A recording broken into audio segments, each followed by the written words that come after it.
제가 도곡동의 도곡 렉땡 아파트에 살 때 일입니다.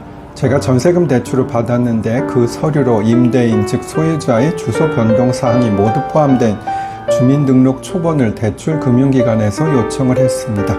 그래서 소유자 할머니는 서류를 해주긴 했는데 그 서류를 전달해 주면서 왜 자기가 살던 곳의 주소가 모두 기재되는 주민등록 초본을 제출하게 하느냐 라면서 불만을 토로했습니다. 저도 솔직히 왜 금융기관에서 요청하는지는 정확히 모르지요. 아마 부동산 등기부의 주소지와 현재 주소지가 다른 경우 동일인지를 확인하기 위해서 요청하는 게 아닌가 싶기는 합니다. 임대인은 당시 도곡 렉땡 아파트의 제일 큰 평수 엄청 비싼 아파트를 소유하고 있었지만 과거에는 그리 부촌이 아닌 곳에 살고 있었던 것으로 기억을 합니다. 이 일을 겪으면서 이런 것으로도 신경을 쓰는 사람이 있구나 라고 생각을 했습니다. 판사실에서는 여직원이 근무하고 있습니다. 주로 하는 일은 전화가 오면 받고 사건의 메모지, 초안을 작성해 주고요. 물론 당사자 이름, 사건 번호 등 형식적인 것에 국한되겠지요. 판사들이 일하는데 불편함이 없도록 해주지요. 아침에 출근하면 차도 갖다 주고 복사가 필요하면 복사도 해주고요. 소액사건 담당 판사에게는 판결문도 작성해 주기도 하지요. 그런데 30년 전의 과거에는 판사들이 손으로 판결문을 쓰면 그것을 타이핑하는 것이 여직원들이 주된 일이었는데 컴퓨터가 보급된 현재에는 판결문은 판사들이 작성을 하니 여직원이 관여할 일이 없겠지요.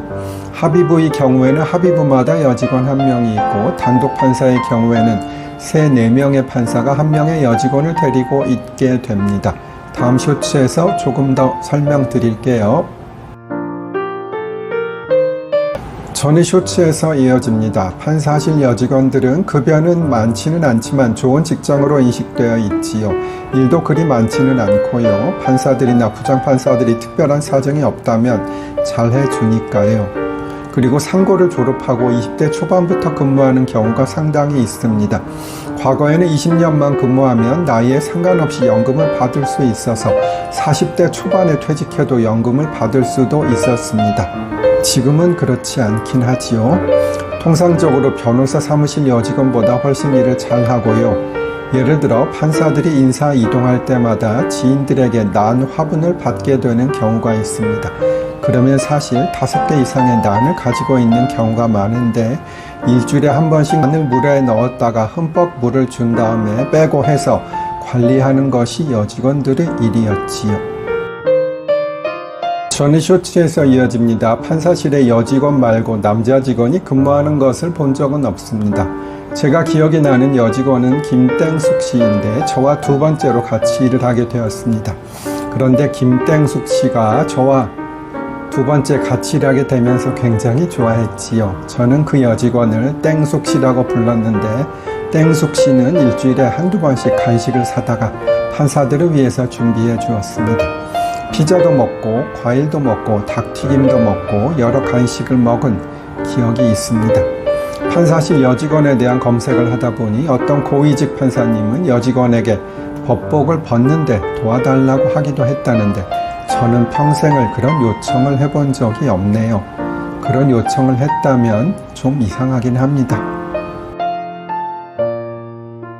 634회에 설명드린 대로 지금은 고등법원 부장판사의 관용차가 없어져서 운전기사가 있는 판사는 많지 않습니다.